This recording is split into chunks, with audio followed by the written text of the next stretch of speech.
single-channel instrument video tutorial. Now we turn to the login interface. Choose a mobile phone number type.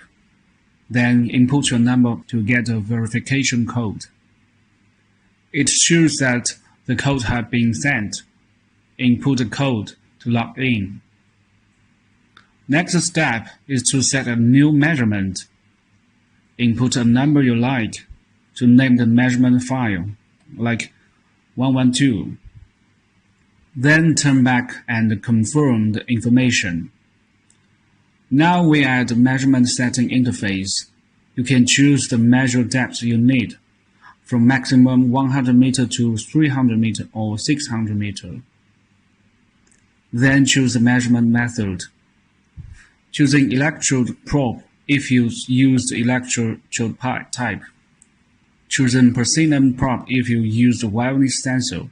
This time we use wireless sensor, so choose the first one. For a single channel device, the number of measurement channel is 1.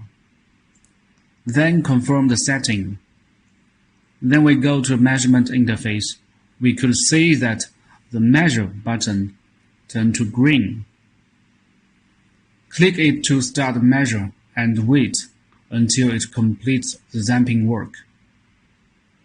Confirm the data, then move to the next point and click measure again.